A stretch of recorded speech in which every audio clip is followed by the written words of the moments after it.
Today we talk about how can you fix this problem or know how you can do that on your Photomath app. So all you have to do in the first, so you just click here on settings here, click on it. So then it's going to take you to this list. It's going to show for you like this. Then you go down here, just keep going down. So then you click here on apps. You come to apps list here. And here you're looking for Photomath app. Just click on search here.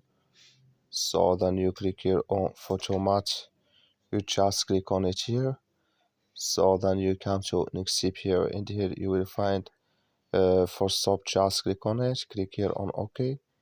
So then you go down. Just click on storage. You come to storage list. Just click on clear cache. Then all you have to do, just turn off your Wi-Fi and turn on it again. Then it's going to work with you. That's all you have to do. Thank you for watching. Don't forget to support us by liking and subscribe.